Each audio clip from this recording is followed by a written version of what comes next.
Chers compatriotes, mbote nabino balandi ya BM télévision. Na yebi ke bisika bozali ebele bozolanda biso na tangu et tozalaki na kati ya kolokela bino information malamu mpona to ya kopesa bino mokolo lelo eza oyo ya bino ndeko na bino o bolingaka mingi alibitre du peuple Ousmane Mutombo oyo ya partageaka na bino na tangu nyonso mai oyo eza na kati ya koleka na mboka ya Congo. Chers compatriotes, il est temps de dire la vérité au peuple congolais. Il est temps que chaque Congolais bisika azali ayeba vérité en mboka na ye. Ayeba banani bazo comploter pour na kobalkaniser RDC. Toko pese bino information arrivé à Macron na République du Congo, population balobi nini, quel est l'agenda gâché de Macron. Toko pese bino information Paul Kagame après mini sommet de Addis Abeba. Paul Kagame azonga ki lisusu azongi pona kosala nini kuna na simerta mokonza ekolo Félix Tshisekedi Tshilombo. Toko yebisa bino. Toko pese bino information malamu bonne nouvelle pour les gens de l'Est. Toko bete bino masolo et bobo ça n'appelle sous que les 250 militaires rwandais qui ont été envoyés ailleurs ont été neutralisés par nos forces de autodéfense. Toko bete na bino masolo ebele. Toko bete na bino masolo ya guerre de l'Est. Ndashimiye azalaki awa 72 heures utukoleka aye koloka nini. Toko bete na bino masolo wana. Antonio Guterres na Félix Tshisekedi Tshilombo na kati ya sommet ya droit de l'homme na Suisse. Itambuli malamu te. Bokoyeba pourquoi itambuli malamu.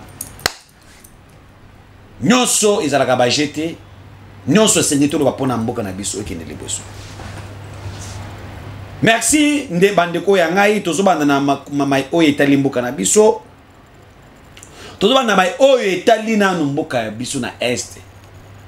Chers compatriotes, na yebisaka bino tango nyonso eteke na makambo oyo tokomi na yango, na situation tokomi na yango, il faut to serrer ba sentir na biso. Bisika nyonso zali simba sentir serrer yango makasi, mama zwa liputa serrer yango makasi na luketo, parce que nous allons finir avec cette agression, quel que soit les prix, on va les payer pour avoir la paix à l'est du Congo. Et ça, le lenge moko na Congolais moko zo bananga makambo wana. Bisika ozali, soko za déterminé pour la victoire de FARDC na biso, tinda ba like ebele. Tozo mona banani bazaba Congolais, banani bazaba Congolais te. Les vrais Congolais qui veulent la paix, les vrais Africains qui veulent partager la paix avec les Congolais, bako appuyer, bako ba like ebele, pour na kola que non, ils sont d'accord avec nous pour la détermination de zana yango ko sisi tuma na kati ya Est mboka na biso. Boyandi makambo eza na kati ya koleka. Na ebisa ki bino que les rebelles du M23 babanda ki pe ko travailler makasi na bando ki musu na kati ya mboka na biso. Chers compatriotes, les ennemis du Rwanda, les collabos du Rwanda sont ici. Les ennemis du peuple congolais bamusu baza awa. Bamusu batamulaka na mituka ya biso ya Congo. Bamusu bafaka na ba impôt na biso to futaka bango. Bamusu bazo se comploter contre nous-mêmes peuple. Ce qui est intolérable. Na yebisa kibino na tango biso tozobunda pona kotia kimia, il y a certains députés nationaux, provinciaux, certains opposants qui se font les santé financières ou bien les santé politiques à cause des guerres de l'Est. Babé tata libanga ba kufa. Ce sont ces gens-là sont ici.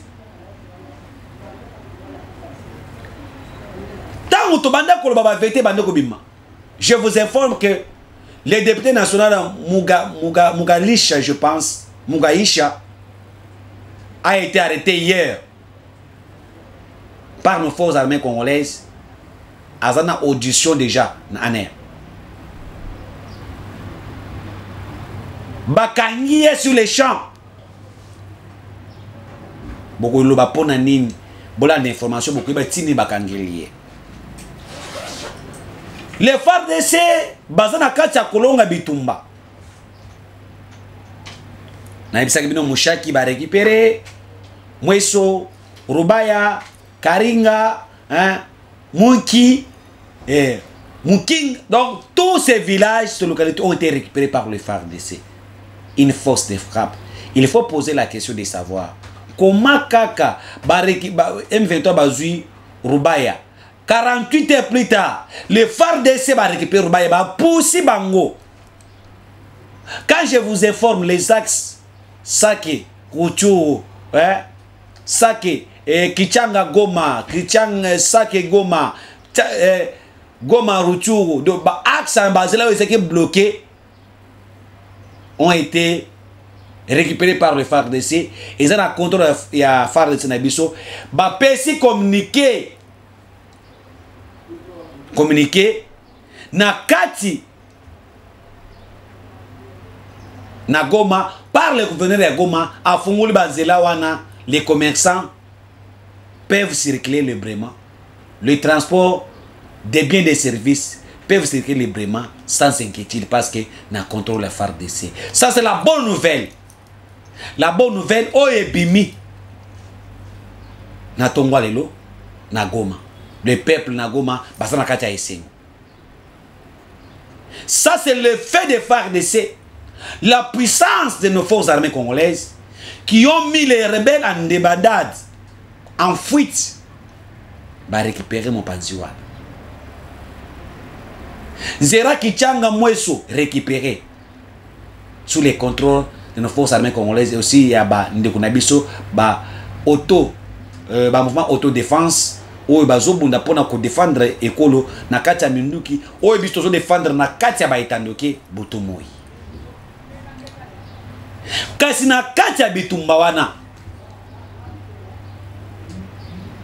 bakei kolanda ba rebelle bakimela kina société CMB eza ferme ya moko ya ba député national Mugaisha oyo ba rebelle bakenda kokuna eza ferme wana ferme espoir ya Joseph Kabila Kabange. Oh, ceux qui frappent les Kimakasi, les rebelles se réfugient là-bas. Bakeyekuna, pour se reposer. Et aussi, qu'on a renforcé par des munitions. Comment ça?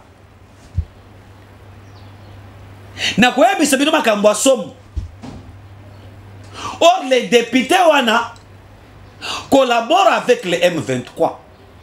Il a des stocks de munitions. Nakacha ferme na ye. Ceux qui ba rebelle ba kimeli kuna bazonga na pusa bazonga ba munitions wana. Ba timbuli mabulu. Ba tche tonon. Ba tche ba minduki. Ba munitions de tout bord. Ba tche kuna na ferme na ye. Oh là là là là là là.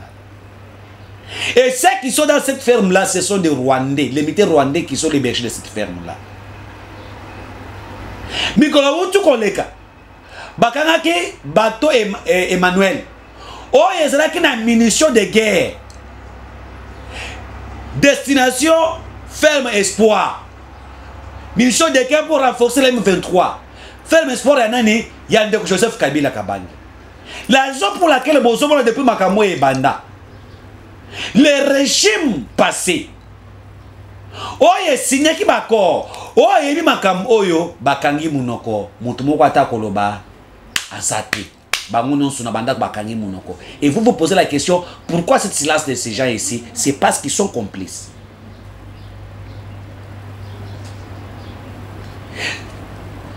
Quand on a arrêté l'un des rebelles du M23, les terroristes, alors biboye ceux qui a zongi na ngambu kuna bande kuna ba Rwanda ba bomaye ceux qui ont côté na fait ya FARDC d'où anjimika ami pesa yemoko a pesa vérité akei na FARDC na ba force ya autodéfense na biso bala Alex bango bisika ba bomba ka bango ba caché dans ba munitions et utaka wapi ce sont ces messieurs là qui les donnent oya pesa ka bango oya zo appuyer bango oh nzambe na ngai nyonso ko bima na mpoasa makambo bima na mpoasa na mboka oyo vérité et ko bima kaka nous en 9 jours ezaki ya bango mais jour moko ya vérité ya Congo okomi pamba pamba nde M23 wana ba capturer akeina bango abandi ko timbula botala ba munition ndenge bimi botala ba munition oyo rebelle bazwaka na ba ferme ya ba congolais honorable Mugashi Mungu Mugashi comme moi ça me fait mal nzata comme autant pour nous sa publicité té il est parmi les génocidaires de l'Est mais na kati ya parlement ba futaka na musona biso ba congolais papa mboso lobaki ke baza awa baza ba rebelle na Est bazo soutenir M23 atangele biso te eza parmi ba kombo biso to mona na liste wana yango oyo pona kuma ba congolais pona kuma ba peuple congolais na biso chers compatriotes est-ce que to lingani ya solo est-ce que bisika congolais oyo azali congolais de père de mère est-ce que yo kosa le biloko aboyi bande kuna biso ya Est ba moso baza complice ya liwa ya bande kuna biso moko na Est ya mwana bino bolanda ba député kabela bino ba mbongo musu député azo kabela bino e utaka na makila bande kuna ba congolais kuna bazo kufu chers compatriotes to fungula misu makambo ebebi la révélation ya ba minduki ebele et le peuple congolais nous devons être quand même très déterminés pour la paix de l'Est na makambo yo et c'est to appuyer tata mukonza ekolo Félix Antoine Tshisekedi Tshilombo pour ce changement et nous voulons un changement total. C'est ça le pays. Et na frappe phare de sa bêtise bayaya oyo ba récupérer ba munitions ba minduka olengi na lolengi ba marque ce sont les marques français. Toboye la France, oh, tozoboye la France, les armes utilisées par l'ennemi, ce sont des armes venant de la France. Congolais à Sobaté, et va récupérer Bamindou Kiwana, tout la Moïse, Yazasa. Lobby va remarquer que il y a eu absence totale à Barébé de M23 dans le front ébélé. On s'est posé la question pourquoi. Boyeba que Moukola le 28 et ça qui date bitoire oyo les rebelles de M23 na ba aller na Rwandais ba se retirer na ba position non so tel qu'a été la décision il y a mini sommet fait des routes de Luanda il y a Bujumbura des réunions fait des routes il y a ba chef d'état-major de l'EAC et fait des routes aussi à l'Union africaine. Et lorsque Tokomi, le 28 à lobby, est-ce que les ennemis du Congo vont se retirer? Mais on a constaté silence total. Nabatongo, absence à M23. Or, va se réfugier qui na parc de Virunga. Ba moso va se réfugier na Katia Mweso. Kuna na fori kuna Mweso o ba se réfugier kuna. Mais ba o baza na Mbunaka na bazali. Ba o baza na Ruchuru bazali. Ils se sont entêtés de rester là. Ba respecter loko mokoti gaga mazoboya makamunyonso. Kakama défie tout le monde. Kakama défie et l'EAC et l'Union africaine et la SADC et l'Union européenne. Kakam a désavoué Batoulou Souana. Pourquoi? Parce qu'il sait que derrière lui, il y a la France, il y a les États-Unis, il y a la Grande-Bretagne. Bangonde Bazaba complice à Makamouza Nakata Est en Bokanabiso, je l'ai dit. L'Ouganda, qu'on ne peut pas regarder là. L'Ouganda joue un grand rôle. Namakambo Yubande Konangai, vérité Bandiko Bima. Je dis que la vérité. quelles que soient les menaces de mort, nous disons la vérité à Makamotel de l'Est. Chers compatriotes, tant que tu communes à 18 h, il y a lobby. Qu'est-ce qu'on a constaté? Bah, constater des camions avec les militaires rwandais, bah, traverser la frontière. Bah, côté Nzela, il y a 24 km dans le Rwanda, parc de Virunga, bah, il y a un parc. Pour renforcer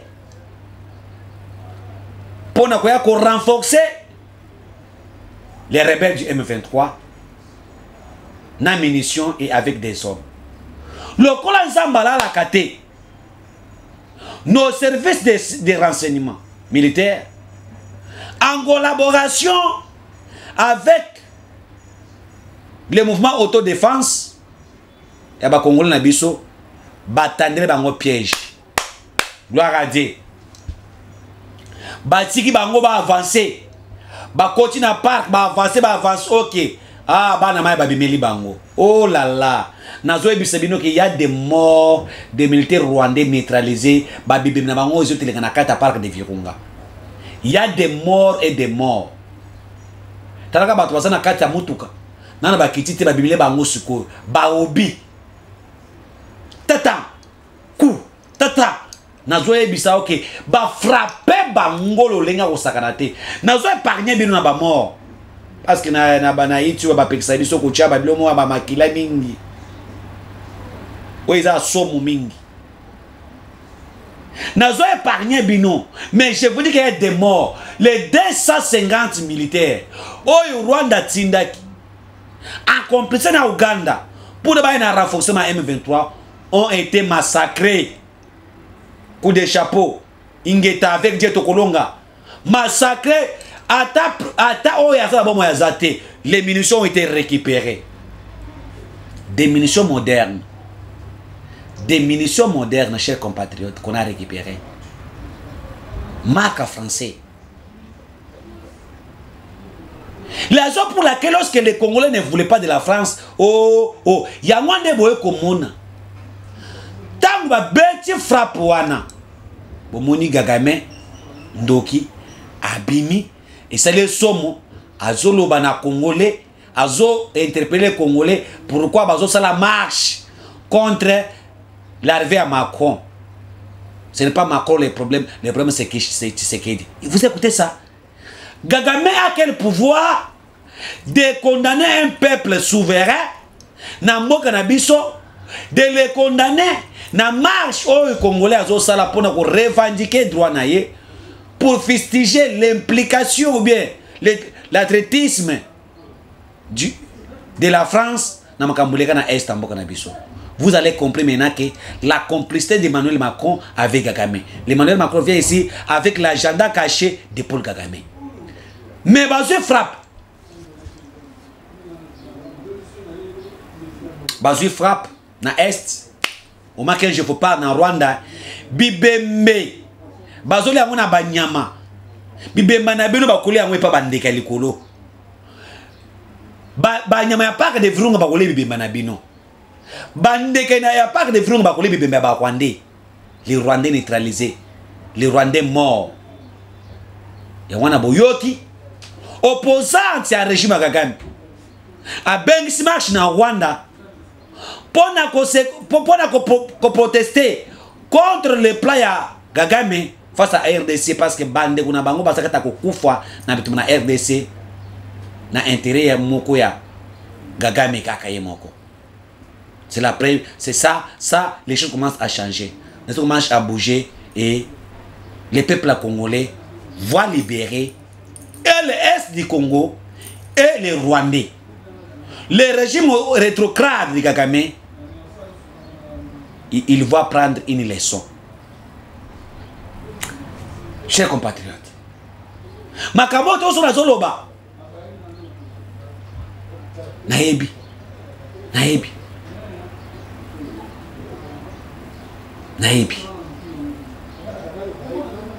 Nazo pesa bino ba image. Bota lolenge les forces armées congolaises ont frappé les Rwandais na Robaya image oyo ezalaki frappe à Kosakanate frappe à Kosakanate facilité non facilité frappe aux continuer cette motivation est où wapi voilà les maman na les kambo ya problème yango nazo senga bino bo s'abonner ebele bo s'abonner ebele na kati ya chaîne na biso ya BMTV bo s'abonner tellement bo dans na biso à tout moment pour na eteke besoin information en mboka na biso malam lorsque Félix Sekedi alungwena Addis Abeba azongi Kinshasa boyo kaka masilikaki après participer à la réunion bazui ba décision finale azongi Rwanda après kaka maeko zonga tango yeke Félix azongi kaka mazongi na Addis Abeba aki collaborer nzambe na ngai la complicité du Congo ezaka Rwanda ye mon côté baza ebele kaka make na Addis Abeba ake ko sala nini kaka make ko senga ke ba pesa ye temps quand même ba pesa kaka meta na makam oyo ezala kati ya koleka ya esta mboka na biso kaka azwa nano temps ya kozana na esta mboka na biso. Chers compatriotes, nous sommes en direct. La population congolaise, bazo comme la biso, awa, ça chauffe déjà l'ambassade de France, ça chauffe déjà au PC Mbwa Boy. Après, monsieur Oyo, nous sommes l'ambassade de France à Lumbang. Les appels de nos frères qui sont là-bas, qui demandent notre position, l'ambassade de France, ils ont koyinda mabi. Tu peux mettre sur Macron, tu peux mettre solo, tu es en direct. Gagam a négocié avec Ndashimie, a négocié avec l'Union africaine pour que Batika nan ba militaire rwandais, Basananouana, ba PC ba prolonger nan la date qu'elle avait demandé de quitter les sols congolais. Chers compatriotes. Pour quelle raison Kakame veut qu'on puisse repousser encore la date? Pour renforcer les hommes sur le terrain, pour récupérer certains territoires, pour qu'elle continue à exploiter les minéraux na biso en désordre, na bisika ba M23 na ba militaire rwandais ba occupé, ba continuer à exploiter na nos bongo.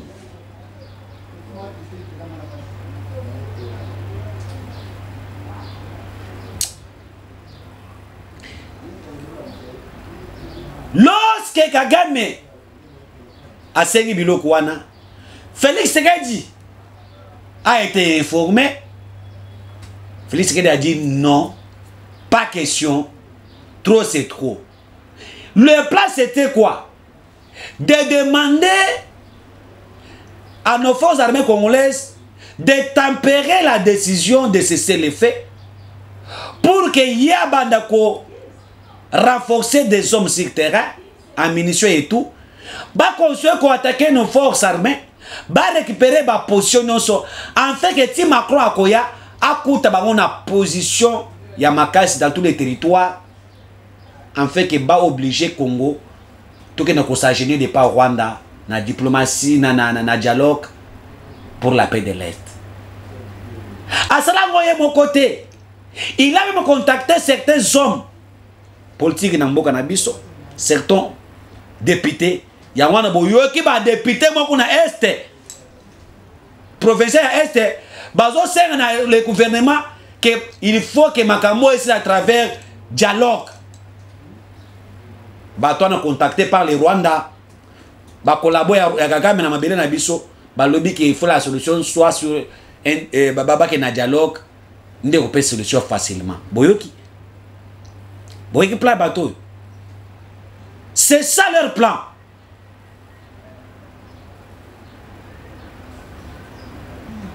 Kagame a demandé à Emmanuel Macron a plaidé pour l'Union africaine. Chers compatriotes, Kagame est guide pour plaider à la place de M23. Si Kagame ne se dit pas être concerné à ce qui se passe à l'est du Congo, mais Par quelle bénédiction Kakame est devenu le porte-parole du M23? Il plaide à la place M23, pourquoi? Vérité Kobima Kaka. Vérité Kobima. Quand je vous parle, lorsque Félix Sekedi a Yoki Makambwana, il a appelé urgemment les forces armées congolaises. A l'obéi que na lingina yoke ba localité non soit na bo récupérer yango. Kasi ba o ba ko récupérer yango ba za récompenser na crade ba za récompenser. Il est déterminé de récompenser les militaires au front. Bande kuna ngai na ke ndata na front na Bitumba. Na ke ndata na front na Bitumba bandeko. Nazo après Bitumba nazo ngata ta major. Et mbala moko on a fait appel na plus de 800 militaires ba utoko sis na EFO kuna formé pour la guerre ba tindi bango mbala moko na est ba rejoindre est sur terrain. Plus de 800 militaires au basi na EFO ba rejoindre est. Izaya koinda kuna. Izaya koinda. Et boyoki Dakar tout va récupérer Rubaya. Ba poussi bango, ba récupérer presque ba territoire rebelle. Quand je vous parle, on descend vers Mounakana, vers le centre. Massis m'a besoin de contrôler la FARDC. Chers compatriotes, la motivation de nos forces armées congolaises. Nous sommes déterminés. Emmanuel Macron a bengi président Sassou Nguesso, a bengi président ya Gabon, a bengi Ndayishimiye ya Burundi, a bengi William Ruto ya Kenya, a bengi Lorenzo ya Angola, pour que Bayebi se fait Tshisekedi a le langage ya guerre face à Rwanda, a l'ongula makambu ya kuatake ba M23, a stoppé na ba attaque. Si Emmanuel Macron a koya non soit na pona nini pona ko affaiblir le moral de FARDC afin que bango bazwa succès sur terrain. Félix Tshisekedi a refusé catégoriquement cet appel. Emmanuel Macron a l'éclair à travers bandeko chef d'État africain moussous pour nous placer na place à Rwanda. Félix a refusé catégoriquement. Le col Kaka Malobaki déjà que notre Bitumezaka na Congo. Ce qui se passe déjà, c'est la guerre déjà avec le Rwanda, déjà sur notre terre. Félix a refusé. Il a dit pas question. La patience a passé des limites et nous allons avancer jusqu'au front. Jusqu'en Rwanda, on va finir avec cette guerre. Lorsque Félix Tshisekedi a créé la Suisse, je vous donne les informations. Il y a un discours naïe. Il y a cité au Rwanda. Père le discours naïe boéké. Les Congolais ont tellement patienté. Pourquoi il a dit ça? Ce n'est pas que c'est-à-dire quoi? Nous avons eu l'état de tempérer toute la décision qui a été prise. Na Combo na accord à Nairobi, accord à Bujumbura. La décision de l'Union africaine qui n'ont pas donné un résultat. Cette patience-là a dépassé des limites. Maintenant, il est temps que les Congolais s'en chargent de ça. Après son discours, Anthony Guterres est allé voir Félix pour nous dire que non, dans ton pays, l'état de droit n'est pas respecté. Comment yozoa qui sait que le Rwanda et les rebelles que bangonde bazo saboter l'état de droit na mboka na yo, le droit humain n'est pas respecté par bango alors que yo moko nanu droit de l'homme et voilà patati patati, c'est ça toutes ces choses là. Alors tu dois laisser tes engagements vers l'est du Congo. Tu dois abandonner ton idée de faire la guerre à Rwanda. Non, il faut cesser les faits, donner un mot d'ordre, battre cesser les faits. Félix a dit clairement, Anthony Guterres, les marionnettes d'Anthony Guterres, un homosexuel d'Anthony Guterres, Félix lui a dit tout simplement, vous la MONUSCO, vous avez échoué votre mission régalienne, votre mission pendant une décennie. Les Congolais ne doivent pas reculer, ils doivent finir avec cette guerre. Un coup de chapeau. Coup de chapeau. Ce qui est Congolais, Monisco non, tika. Wana bakona mukweka bimi kuna oh Monisco akende wapi Monisco azala. Quand les Congolais pensent que la France a échoué, là Fayoulou sort kuna. Quand les Congolais disent qu'il n'y a pas de FDLR dans Mboka na biso, les Rwandais parlent de FDLR, Fayoulou sort pour dire que les Rwandais collaborent avec les Congos collaborent avec FDLR pour accuser les Congos face à l'Occident. Ça c'est Fayoulou. Chers compatriotes. Chers compatriotes. Les sorciers de la République sont là. Les génocidaires du Congo baza awanakati mboka na biso. Eh Nzambe na ngai. Au lieu de parler pour ton peuple, nous avons que celle au front qui se bat pour la paix de l'Est, ce n'est que Félix Tshisekedi Tshilombo. Tous les opposants que vous voyez, les marionnettes Occident, ils ne veulent pas se montrer leur détermination dans l'Est parce que Bazana soit fait à tapis rouge. À cause de tapis rouge, nos opposants parlent le langage avec les Rwandais. Chers compatriotes, Makambo nazo bisa pambate, nazo tangue la bino lettre à Martin Fayoulou. Martin Fayoulou a saigné la population congolaise le 11 mars de ce mois. Bakende ko basa la marche yango pona ko revendiquer ni nazo pesa bino lettre wana nazo senga pena ingénieur Rabi tozo tinda lettre yango wana et moi je fais de lire cette lettre et esa lettre ya Lamuka communiquer au regard de la situation sécuritaire. Waza communiquer à Lamuka, je vous dis Martin Fayoulou, au regard de la situation sécuritaire chaotique de notre pays, Lamuka appelle tous les Congolais à une marche de résistance patriotique dans les grandes villes du pays en date du samedi 11 mars. Pour dire quoi? 1. Lamuka ko dénoncer nini? 1. Dénoncer et condamner l'agression dont notre pays est victime. Ok. Bolanangai bien. 2. Dénoncer et condamner la complicité et l'incompétence du pouvoir en place dans la conduite de la guerre contre l'agression rwandaise. Ok, ça c'est bon. 3. Exiger le retrait immédiat des troupes de l'EAC de notre pays. 4. Là où ça chauffe, là où je condamne Fayoulou. 4. Demander aux Nations Unies et à l'Union africaine d'éloigner les éléments de FDLR de notre pays. Je répète, 4. 4. Demander aux Nations Unies et à l'Union africaine d'éloigner les éléments de FDLR dans notre pays.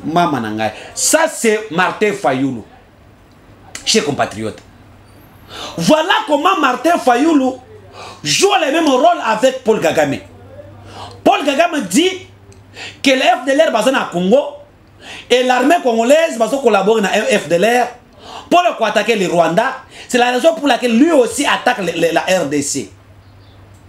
Cette allégation a été démentie par le président de la République qui ne reconnaît pas la présence de FDLR dans notre terre.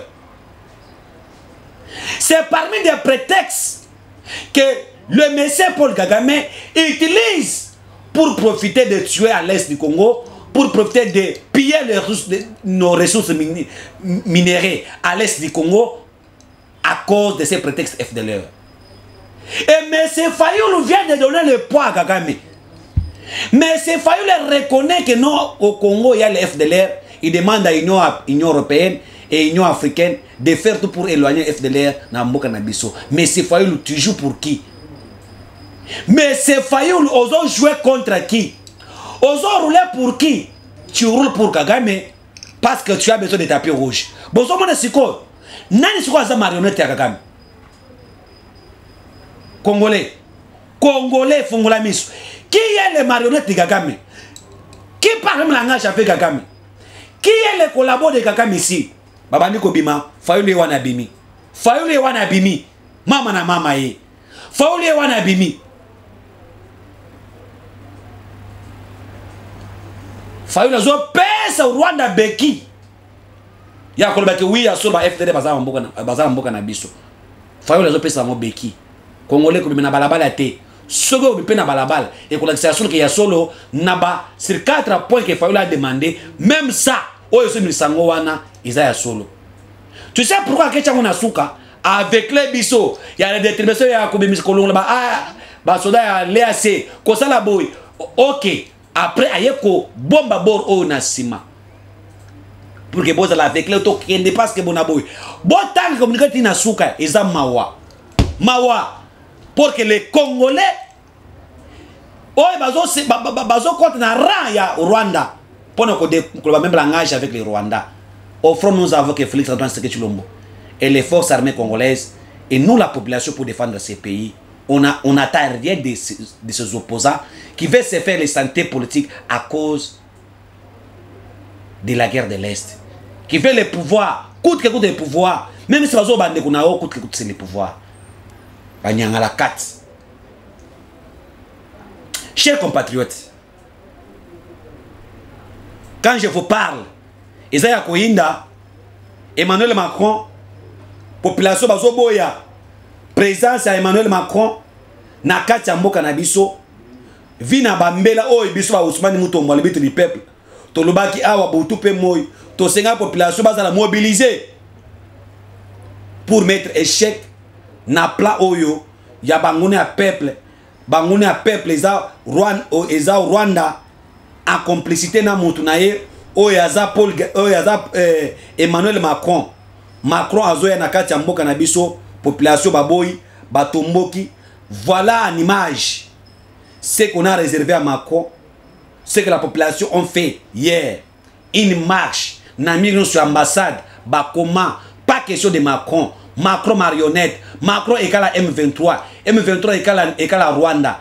On a écrit tout ça. Je vous donne les 2 vidéos, vous allez suivre que les Congolais ont fait leur démonstration. Ça, c'est les Congolais qui parlent. Emmanuel Macron n'est pas le bienvenu dans ce pays. Emmanuel Macron doit arrêter Makamuna Mboka na biso. Macron a le bienvenu, chers compatriotes. Macron est l'ennemi du Congo. L'instabilisation de l'Est du Congo, c'est la France. La mort de Mouzé, c'est la France. Tous les accords qui ont été signés à l'Est, c'est la France. Le départ de Mobutu, c'est la France et les États-Unis. Aujourd'hui, le plan de la balkanisation de l'Est, c'est la France qui est là. Emmanuel Macron, il est malvenu. Il n'est pas le bienvenu dans ce pays. Cet homme, c'est un génocidaire. Je demande à tous les Congolais.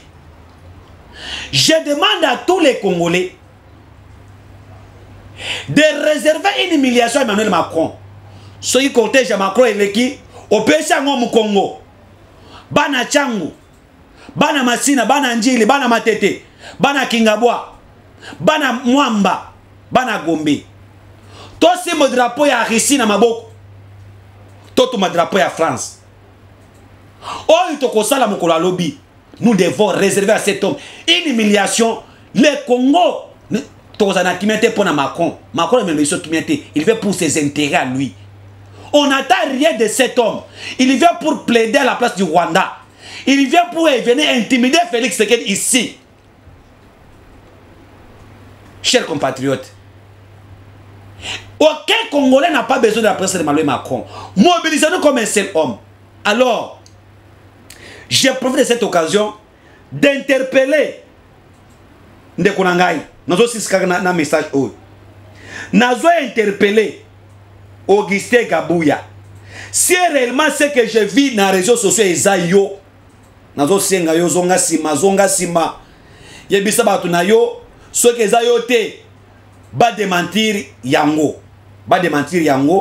J'ai vu dans les réseaux sociaux les lobes de Kunangai. IDPS. Augustin Kabouya. Azo Seng, voilà, moi je lis seulement. Bon, mon ango, je lis. Voilà la lettre est là. La présidence de l'Union pour la démocratie et progrès social, IDPS, Tshisekedi, en cycle, informe ses cadres et militants de l'arrivée à Kinshasa le 4 mars 2023 du président français Emmanuel Macron dans le cadre d'approfondissement des relations diplomatiques entre nos deux pays. À cet effet, la présidence du parti invite les membres et les sympathisants plutôt à réserver un accueil chaleureux à M. Emmanuel Macron dès son arrivée le 4 février. Et Emmanuel Macron, est-ce que Augustin Kabouya, tu es sûr de ce que tu dis? Emmanuel Macron qui participe, qui est complice dans le Congolais. Bobo Sadi que nous à travers Emmanuel Macron, à travers Mouchi Kuab, une enveloppe avec poison était destinée à la présidence de la République démocratique du Congo et pas chef de l'État pour empoisonner Félix pour ne pas boumailler. Il n'est pas de Félix et sa position face à Rwanda. Les autres 5 populations qui nous accueillir Emmanuel Macron. Te Augustin Kabouya, wana obeti mabe. Ozobeta mabe. Ozobeta mabe. Innocent Balou ba yembela yo, ozobeta mabe. Obeti mabe. On ne peut pas aller accueillir cet homme. Il mérite une humiliation. Merci beaucoup, chers compatriotes. Je vous laisse en image suivre les manifestations contre Macron à Kinshasa. Et je pense qu'ensemble, les peuples congolais, on ne veut plus de Macron ici. On ne veut plus de Macron ici au Congo. Macron rentre chez toi. Macron égale à Kagame. Kagame égale à M23. M23 égale à génocide rwandais. Le génocide que nous avons vécu dans ces pays, ils ont Macron. Awa ko sala ndegini. Awa to ko sala balai diplomatique awa pour ne pas jouer Monsula 26 millions d'euros va appuyer Rwanda sur le plan militaire. Il ça y est. Est-ce que la France a condamné le Rwanda? Est-ce que Emmanuel Macron a condamné le Rwanda awa? To ekobeba lobby o ekoya eya. Eya ekoya eya biso to pona eyoma to kopona eyoma lobby. Merci beaucoup. Avec Dieu, nous vaincrons. Voilà les sifflets de la détermination.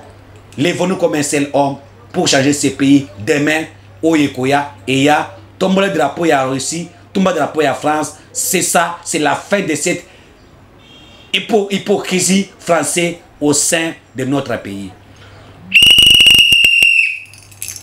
Ingeta.